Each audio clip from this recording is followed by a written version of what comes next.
La batalla de las Navas de Tolosa es de especial importancia para la Reconquista y un hito en la historia de la humanidad.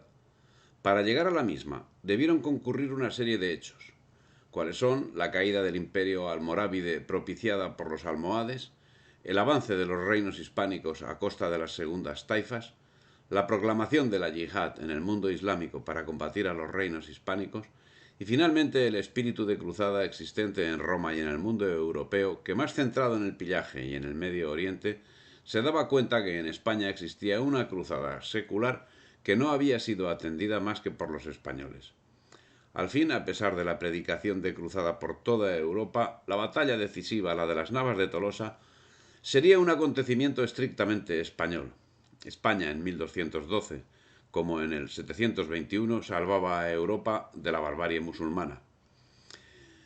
Conquistada toda Al-Ándalus por los almohades, empezaba a urdirse el verdadero destino de estos, la acometida al mundo hispánico. Su empuje quedó más que manifiesto en la derrota que infligieron a las tropas de Alfonso VIII en Alarcos, Guadalajara, el 19 de julio de 1195, destruyendo las expectativas del rey castellano, a quien con la derrota se le impidió terminar lo que estaba organizando, una ciudad amurallada como avanzada de la Reconquista.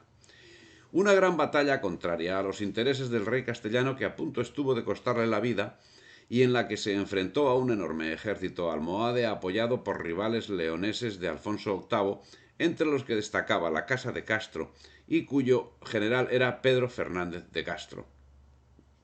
La derrota de Alarcos aportó nuevos sufrimientos, ya que durante los 2 años siguientes los musulmanes acosaron a racias el reino de Toledo. Tras la derrota de Alarcos, Alfonso VIII se planteó la revancha, que fue meditando y combinando con los enfrentamientos con los otros reinos cristianos, hasta que finalmente el arzobispo de Toledo consiguió la proclamación de la cruzada.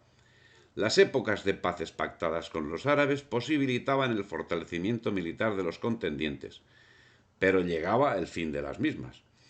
Así, en 1211, el almohade Mohammad al-Nasir, llamado por los cristianos el Miramamolín, preparó un gran ejército amenazando a los reinos cristianos. Ambicionaba ocupar completamente la península. El califa logró reunir un ejército de 125.000 soldados bien pertrechados y muy fanatizados. La caída de Salvatierra en manos de los almohades alarmó a toda Europa. Pero al-Nasir, convencido de su victoria, daba rienda suelta al maltrato de sus propias tropas. Las formas aplicadas sobre los soldados eran tiránicas, lo cual contrastaba con las formas aplicadas por los reinos hispánicos. En 1212, el arzobispo de Toledo, Rodrigo Jiménez de Rada, logró del Papa Inocencio III la proclamación de cruzada para la lucha contra los almohades. La bula fue cursada a Alfonso VIII de Castilla y fue complementada con otra en la que amenazaba de excomunión a quien atacase un reino cristiano que se encontrase involucrado en la cruzada, en claro aviso al rey de León para que evitase atacar Castilla para recuperar las plazas anteriormente tomadas por Alfonso VIII. Jiménez de Rada estuvo predicando la cruzada por Francia y en las iglesias de toda Europa animó a los creyentes a alistarse. En Europa existía auténtico pavor ante la posibilidad de una asonada árabe sobre su territorio, por lo que numerosos señoríos franceses respondieron al llamamiento del arzobispo de Burdeos, el obispo de Nantes, el conde de Astarac, Teobald de Blazón, señor de Poitou, el vizconde de Turena, el belicoso arzobispo de Narbona, Arnau Almaric, entre otros. De Europa, y en concreto de Languedoc, llegaron contingentes de ejército de Simón de Montfort, habituados a la lucha en la cruzada contra los albigenses, que en ese momento estaba en marcha, importando los métodos allí aplicados. Asaltaron la judería de Toledo y cuando fueron expulsados de la ciudad devastaron allí por donde pasaban. Alfonso VIII se presentaría a la contienda con 50.000 hombres comandados por Diego López de Haro, quinto señor de Vizcaya, Sancho VII de Navarra, Pedro II de Aragón y Alfonso II de Portugal aportarían 20.000 hombres. 30.000 ultramontanos acudieron a la batalla con espíritu poco batallador y las órdenes militares acudieron como combatientes que no volvían la espalda y no obedecían sino al Papa. Ahí estaban los maestros de las órdenes del Temple y de San Juan de Jerusalén, así como numerosos caballeros de las órdenes de Calatrava y Santiago. Por su parte, el rey de León y Galicia, Alfonso IX, condicionó su participación a la devolución de ciertas plazas arrebatadas por los castellanos y, lejos de unirse a la campaña, aprovechó la concentración de tropas en Toledo para atacar la región de Tierra de Campos. No obstante, sí acudieron a la cita importantes contingentes de caballeros leoneses. Los musulmanes presentaban un ejército cuyo número los historiadores hacen oscilar entre los 120.000 y los 400.000 hombres. El rey de Navarra, debido al enfrentamiento que tenía con Alfonso VIII, no se decidió a participar en la contienda hasta que Arnaldo Amalarico, obispo de Narbona, lo convenció. La batalla de las Navas de Tolosa, llamada en la historiografía árabe Batalla de Al-Uqab, finalmente enfrentó el 16 de julio de 1212 en las inmediaciones de la población jiennense de Santa Elena al ejército aliado en una actuación que puede entenderse como la primera iniciada por quienes juntos constituían España contra el ejército numéricamente superior del califa almohade Mohamed al-Nasir Miramamolín, saldada con una importantísima victoria del bando cristiano. Esta batalla fue el punto álgido de la Reconquista y el principio del fin de la presencia musulmana en España. La financiación de la empresa, en un 66%, estuvo a cargo del Tesoro castellano y el resto por parte de la Iglesia. De todo el reino llegaron a Toledo armas, caballos y provisiones. Malagón, Calatrava y Alarcos, tres plazas que había perdido la orden de Calatrava tras el desastre de Alarcos, único baluarte cristiano al sur del Tajo, ocurrido en 1195, exactamente el 19 de julio, eran recuperadas 17 años más tarde. La cruzada partió de Toledo el 9 de junio y llegó a Malagón el día 24. La actuación de los ultramontanos en Malagón fue la segunda parte de lo acaecido en Toledo. No estaba en orden a lo previsto por Alfonso VIII, que llegó 2 días más tarde a la fortaleza y contempló horrorizado el espectáculo dejado por los tramontanos. Esa no era la batalla que quería el rey de Castilla. Había que negociar de otra manera. Empezaron los roces entre los cristianos españoles y los extranjeros. Tras Malagón, Calatrava. 3 días de asedio bastaron para acabar con la mitad de los defensores y la rendición del resto. La fortaleza de Calatrava era de tal categoría que los cristianos discutieron sobre la conveniencia de atacarla. Finalmente lo hicieron y fue entregada a los monjes calatravos que anteriormente la habían perdido ante las tropas de Miramamolín. Todo lo hallado en ella fue entregado a los ultramontanos. 35 caballeros árabes escaparon con vida del sitio, perdonados por Alfonso VIII, y marcharon con Miramamolín en medio del disgusto de los ultramontanos, partidarios de pasarlos a cuchillo. Este hecho significó su defección de la campaña, aunque finalmente su deseo fue cumplido por parte de Miramamolín, que no perdonó la rendición a los caballeros liberados y mandó degollarlos. Acto seguido, el grueso del contingente ultramontano abandonó la campaña y volvió a sus lugares de origen, poniendo como excusa la magnificencia otorgada a los vencidos. Poco perdía el ejército cruzado al ver marchar un contingente compuesto por soldados, mujeres, niños y enfermos. La cuestión sería lo que debía ser, un asunto estrictamente español. Aproximadamente se marchó un 27% del total del ejército. El obispo de Narbona, que se quedó con una treintena de caballeros, señala que el número de los que se retiraron ascendía a 50.000. El día 6 de julio se tomó Alarcos, y el día 7 llegaban las fuerzas a Salvatierra, que se había perdido el año 1211.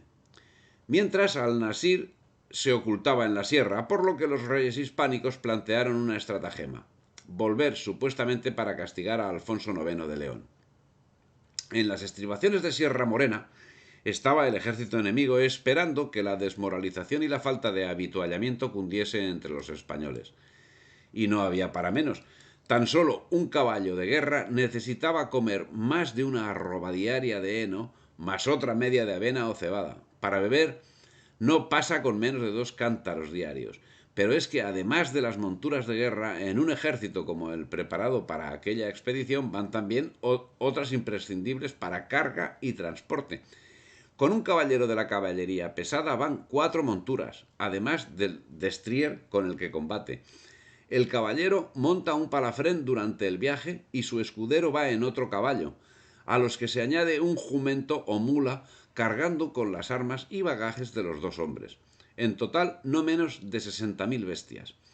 Si obviamente tenemos en cuenta la comida para los soldados a razón de 3 libras diarias por persona, para una expedición que durase un mes debíamos llevar con nosotros casi 50.000 arrobas de comida, aunque mucho de ese peso fuese andante por tratarse de animales que se irían sacrificando por el camino. Parece así que la deserción de los ultramontanos resultó beneficiosa para la expedición, ya que las provisiones previstas para ellos quedaron con los que siguieron en la campaña. Pero la situación geográfica era muy contraria al ejército español, que tomó y perdió el castillo de Ferrol. Al-Nasir entendió que con estos movimientos tenía cercados a los españoles. El ejército árabe, compuesto de 120.000 soldados, estaba encabezado por la infantería del Alto Atlas, tras los que se acumulaba un enorme ejército de voluntarios andalusíes, cuya idea principal consistía en morir en el envite. Tras esta masa de carne sin formación militar se situaba el ejército almohade, con una potente caballería encargada de cubrir los flancos, que estaba conformada por caballeros procedentes de todos los lugares del Islam que habían acudido a la llamada de la yihad. Tras ellos, los temidos arqueros turcos a caballo, que ya eran conocidos por las fuerzas españolas. Eran unidades de élite que atacaban sorpresivamente y salían huyendo, atrayendo a los españoles a nuevas emboscadas. Y finalmente la Guardia Negra, compuesta por esclavos senegaleses que permanecían encadenados y dispuestos a morir en torno al sultán, que dirigía la operación desde el castillo de Ferral frente al desfiladero de la Losa. El ejército almohade se preparó para la batalla en la calurosa jornada del día 14 de julio, intentando aprovechar el cansancio de las tropas españolas, e hizo lo mismo el día 15, al frente de la cual estaba el propio Al-Nasir. Los españoles observaban cómo se gastaban las fuerzas del enemigo, que lanzaba escaramuzas con la intención de provocar la batalla en el momento que más les interesaba. El plan de combate de los reyes cristianos consideraba mantener un cuerpo de reserva con el que atacar al enemigo cuando intentara acercar al cuerpo principal. Alfonso VIII quedaría al frente del mismo. El día 16 era el gran día. Don Diego López de Haro, al frente, con las huestes del arzobispo de Narbona. En el centro, Gonzalo Núñez de Lara y las órdenes militares de Calatrava, Temple, Santiago y Hospital. A la derecha se situó el rey de Navarra, Sancho VII el Fuerte, las milicias concejiles. A la izquierda, las tropas de Aragón, con Pedro II al frente. Entró en combate la caballería pesada, haciendo grandes estragos entre la infantería yihadista andalusí, así como entre la infantería profesional, tras lo cual la caballería pesada almohade retrocedió sin entrar en batalla, pero más tarde los infantes musulmanes desorganizaban el ataque de la caballería y descabalgaban a los jinetes castellanos. Entraron en acción entonces las líneas medianeras de los cuerpos castellano y aragonés, y los almohades simularon una retirada dando paso a las fuerzas de élite, y la caballería ligera almohade trataba de envolver a los atacantes. Las tropas españolas flaqueaban, y los musulmanes rompieron su formación encerrada para perseguirles, lo que debilitó el centro del ejército almohade. Fue el momento que aprovechó Alfonso VIII para entrar en batalla. Seguido por los reyes de Aragón y de Navarra, al grito de Santiago y cierra España, se produjo la gran desbandada agarena, dejando en solitario a Miramamolín con su escolta suicida, que fue arrasada mientras Miramamolín salía huyendo. Sancho fue el primero en acometer la tienda del tirano. Un te deum laudamus, te dominus confitemur selló la gloriosa jornada. La derrota musulmana fue terminante y abrió las puertas de la Andalucía bética a los cristianos. 40 años después, solo el reino de Granada se mantenía en manos musulmanas. En cuanto a los almohades, la crisis interna lleva a la disolución de estos el año 1224.